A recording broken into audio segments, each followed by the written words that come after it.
Bonjour, dans cette vidéo je discute avec Serge Piguet de Studio Banana et on aborde le thème de ce qu'il apporte réellement aux clients en termes de réflexion et de changement de perspective. Et c'est souvent pas ce à quoi les clients s'attendaient au départ. C'est aussi ça l'innovation. Je vous présente Serge dans la vidéo ici en dessus et aussi dans les notes ici en dessous. Jusqu'à quel point on arrive à faire prendre conscience aux gens que de passer du temps à identifier et comprendre le problème n'est en soi pas un problème, en fait, n'est pas négatif en soi. Oui. Et que comment est-ce qu'on peut prendre du temps pour analyser la problématique sans mettre des jugements de valeur dessus, sans dire si c'est juste ou faux, ou que c'est bien ou pas bien, mais d'avoir un aspect excessivement distant avec ces émotions-là, plutôt dans un premier temps pour comprendre les mécanismes, en fait, la systémique qui est derrière une problématique. Et puis de se donner le temps pour ça, en fait. C'est pas. Alors toi, tu parlais de plonger dans ses émotions. Alors ça, c'est peut-être effectivement quelque chose, c'est de comprendre qu'est-ce que je ressens, qu'est-ce que ça provoque chez moi, et de pouvoir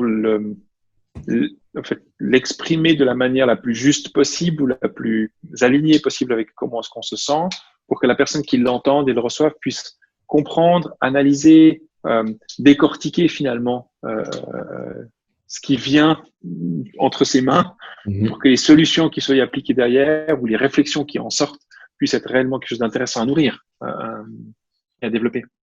Puis cette mission commune, elle m'amène à l'autre point d'équilibre, qu'est le client. Là aussi, c'est intéressant parce que beaucoup de clients, en tout cas quand ils font appel au studio, ont envie au fait de prendre du temps pour réfléchir aux enjeux et aux problématiques auxquelles ils font face et de trouver des solutions qui sont innovantes. Mais très rapidement, une fois que c'est un mécanisme que je trouve assez intéressant, j'aurais de la peine à le décrire pour être honnête, mais très rapidement, une fois que le mandat s'engage, il y a comme une sorte de sentiment en fait que les choses sont déjà vont déjà dans une bonne direction, rien que par la décision en fait, de vouloir se focaliser dessus. D'accord. Et puis il y a une sorte de détachement de l'objectif qui était initialement donné.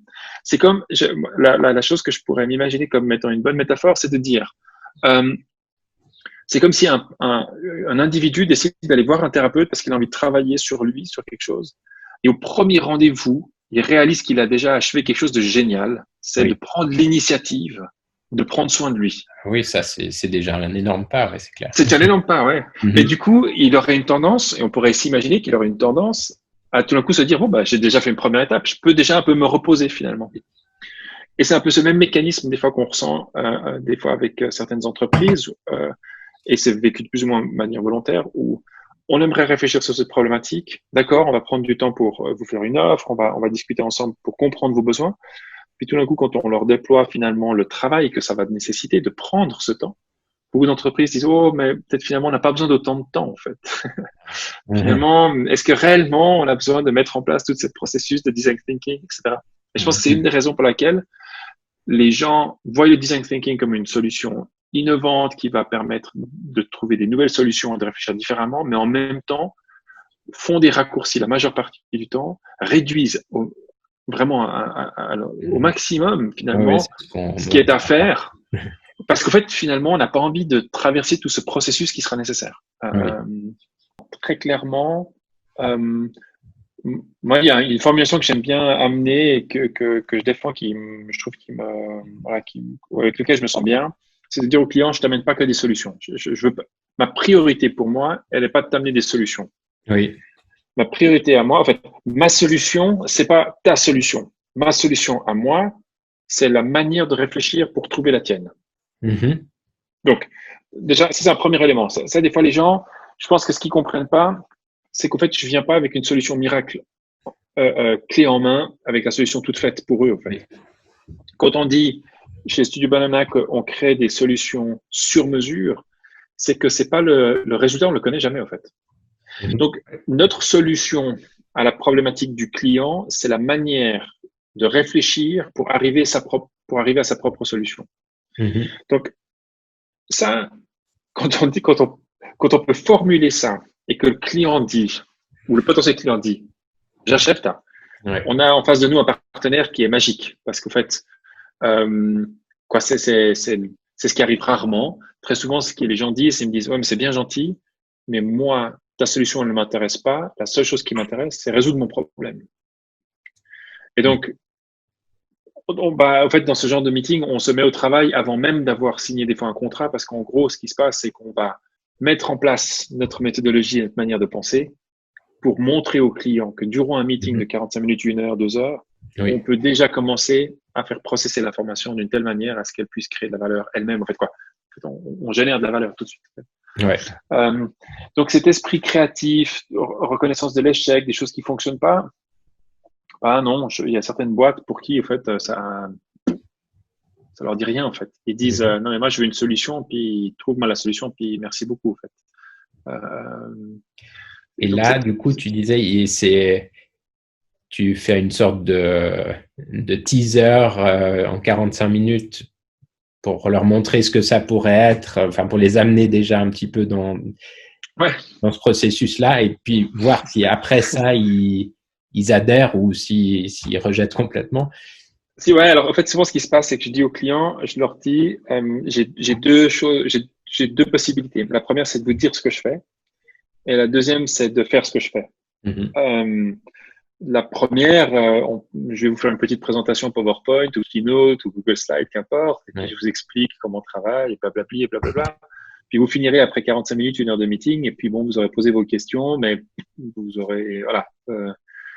Le goût, en fait, le teaser de ce que, l'aperçu, en fait, de ce que je peux délivrer, il aura été vu un petit peu, mais vous devrez beaucoup vous appuyer sur la confiance de ce que je dis, en fait. Oui. Que ce que je dis, c'est des âneries ou pas.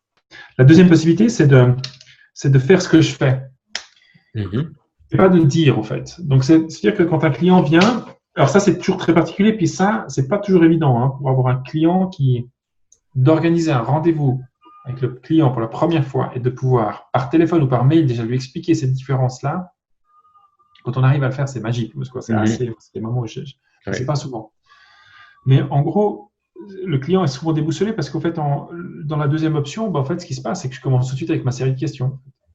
J'ai un sorte de cheat sheet que j'ai qui, dans l'expérience de Studio Banana, est très riche et qui s'est élargi et qui a pris beaucoup d'ampleur et qui est devenu un peu vraiment une valeur à nous qu'on protège avec beaucoup de soin, qui me permet de pouvoir, par une série de questions et d'interactions et d'hypothèses qu'on pose déjà des fois un peu sur la table, comprendre l'enjeu du client, diagnostiquer les nœuds qu'il pourrait y avoir dans cette situation, et puis sur la base au fait de ce qu'on comprend, pouvoir dessiner déjà les premières hypothèses de solutions en fait, esquisser vraiment très sommairement. Ça fait qu'au bout de 45 minutes, 1 heure, le client il se retrouve, puis il a peut-être des réponses qu'on va lui donner qu'il aura déjà imaginées, mais qui, dans le cadre du rendez-vous, se seront confirmées non pas sur notre connaissance, à nous personnellement, notre expertise dans le domaine dans lequel il est, mais plutôt sur l'interaction qu'on a eue ensemble. Voilà. Si vous avez des questions ou des remarques par rapport à ce qu'on a abordé dans cette vidéo, vous pouvez nous laisser un commentaire ici en dessous. Et il y a 2 autres vidéos de cette discussion. L'une sur l'attitude par rapport aux erreurs et l'autre sur la place de l'humain dans les organisations. Vous les retrouverez dans la playlist Interview. Merci beaucoup d'avoir regardé cette vidéo. Abonnez-vous à ma chaîne YouTube, c'est le petit bouton rouge ici en dessous, et partagez ces vidéos sur les réseaux sociaux. Passez une très bonne journée. À très bientôt.